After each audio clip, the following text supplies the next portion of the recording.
Salam, selamat hari Minggu, dan selamat Advent yang pertama.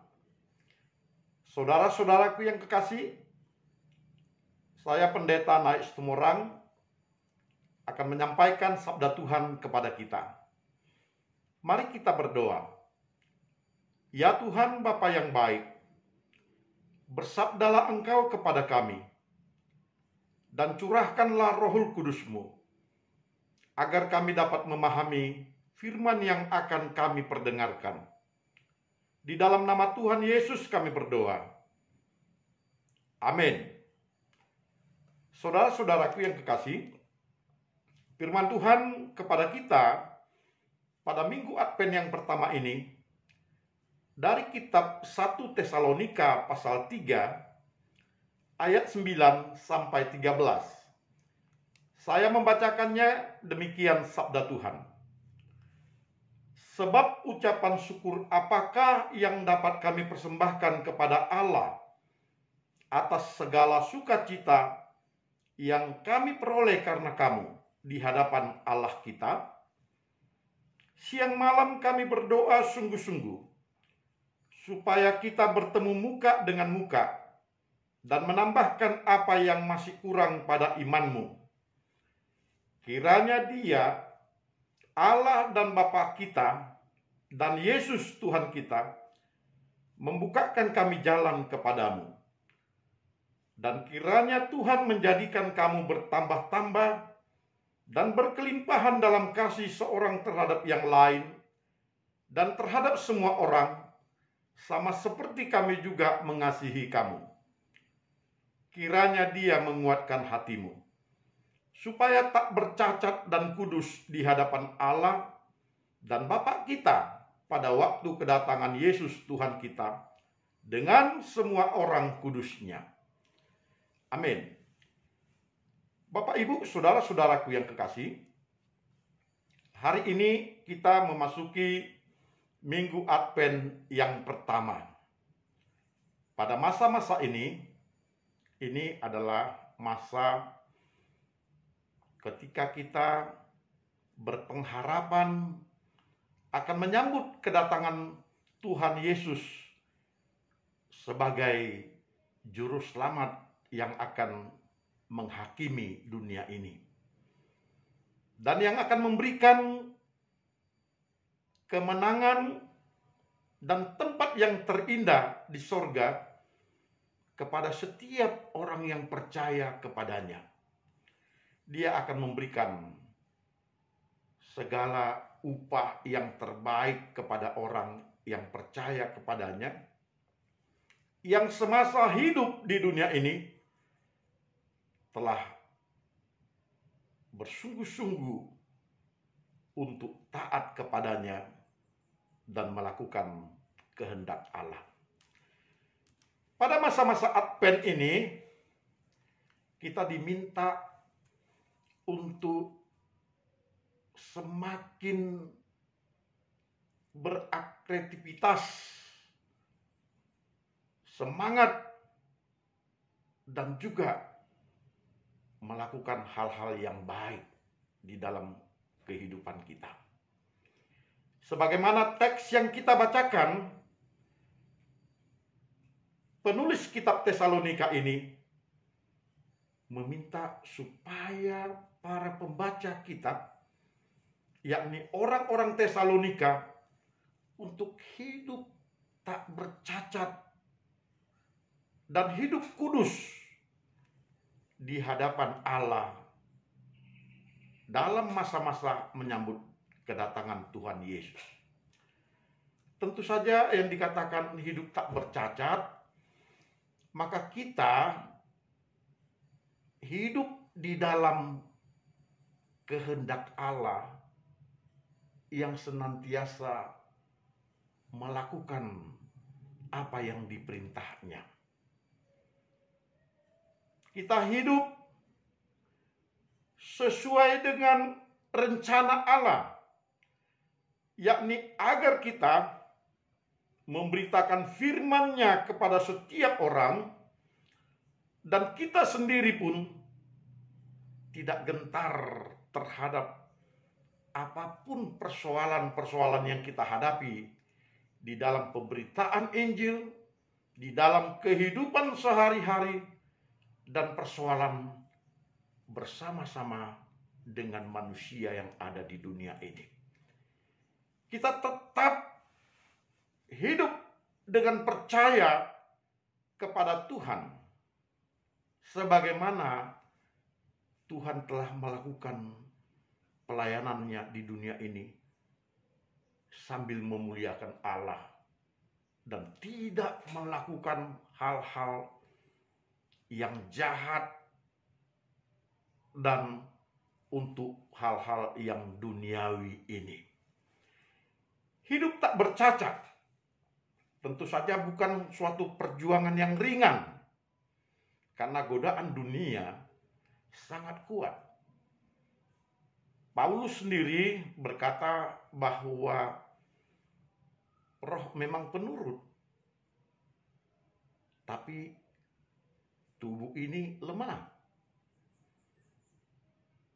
Dan dia menyadari bahwa perjuangan yang paling besar untuk tak bercacat ini adalah perjuangan melawan roh-roh dan kuasa-kuasa dunia yang menggoda setiap orang untuk melakukan kehendak daging.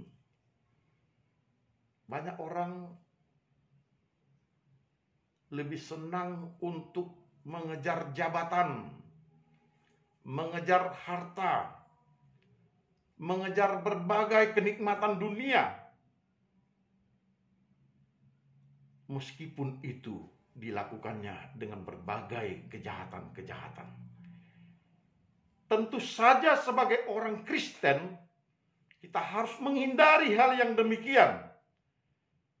Kita harus memahami bahwa kita adalah anak-anak yang sudah ditebus oleh Tuhan dari dosa. Ketika dia mati di kayu salib, dia memberikan keteladanan yang sangat besar kepada setiap orang untuk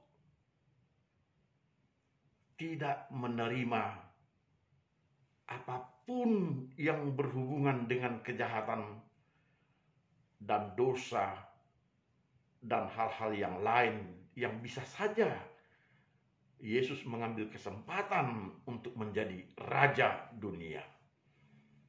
Tetapi dia lebih memilih menjadi raja sorga dan menyelamatkan manusia dan seluruh alam semesta ini. Dia hidup tak bercacat.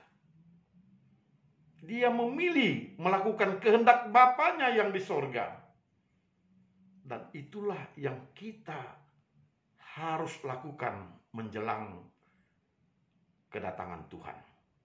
Pada masa Advent ini, kita harus hidup kudus.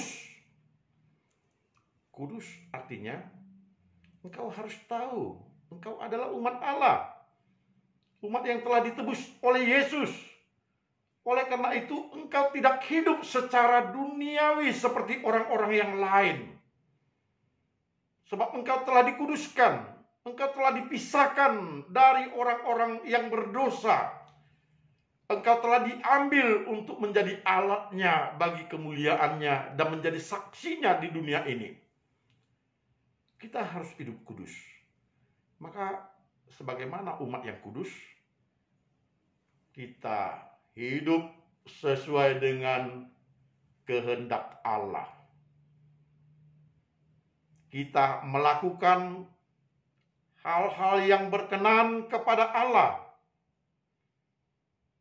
Dan praktek itu harus kita lakukan semasa kita hidup di dunia ini bersama dengan manusia yang lain.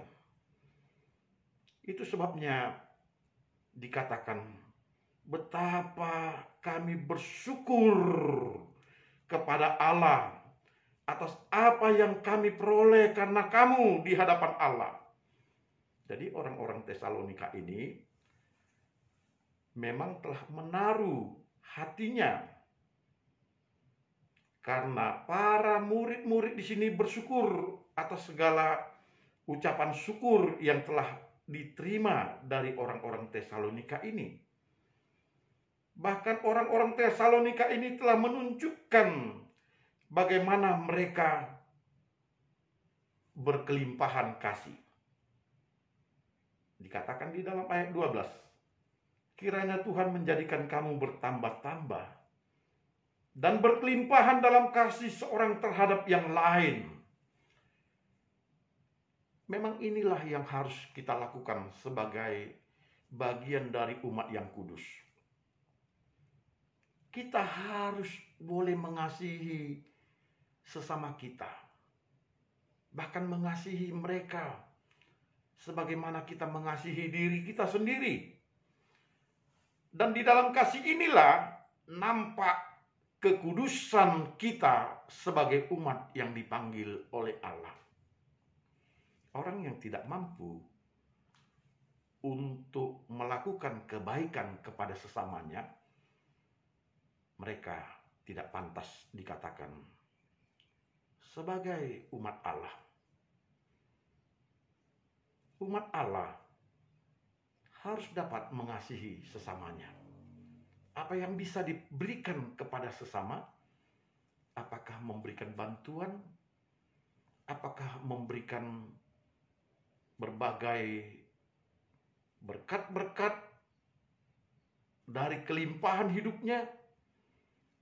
Pertolongan kepada orang yang susah? Memberikan berbagai fasilitas kepada mereka yang tidak mampu untuk memilikinya? Ini adalah sesuatu hal yang harus kita lakukan.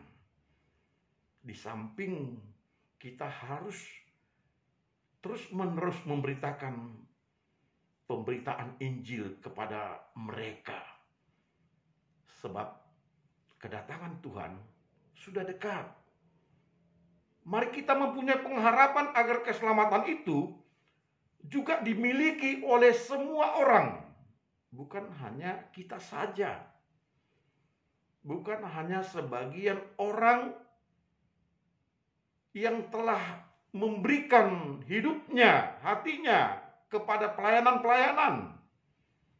Tetapi untuk semua orang. Dan untuk pekerjaan itulah kita harus terus berjuang melakukan pemberitaan Injil kepada semua orang. Tugas umat yang kudus adalah mewartakan tentang kebaikan Allah dan membawa semua orang ke dalam persekutuan dengan Allah. Itu adalah tugas orang kudus. Kemudian tugas orang kudus itu mengasihi sesamanya dengan apa yang bisa dia berikan. Supaya kita jangan hanya memikirkan persekutuan yang kita miliki bersama dengan orang-orang yang percaya saja. Tetapi ada persekutuan yang kita bangun dengan mereka yang masih di luar kepercayaan sebagaimana kita percaya kepada Yesus. Saudara-saudaraku yang kekasih, kedatangan Tuhan Yesus pasti akan terjadi. Dia pasti akan datang. Tetapi apakah dia menemukan di dalam diri kita kebaikan-kebaikan yang demikian? Ketaatan-ketaatan demikian? Pekerjaan yang telah memuliakan dia? Ini kesempatan kita. Pada masa Advent ini, marilah kita hidup sebagai umat yang tak bercacat dan kudus di hadapan Allah Bapa kita. Supaya pada waktu kedatangan Yesus Tuhan kita, maka kita semuanya akan memperoleh keselamatan yang kekal sebagai bagian daripada upah kita sebagai orang yang percaya. Tuhan memberkati kita. Salam.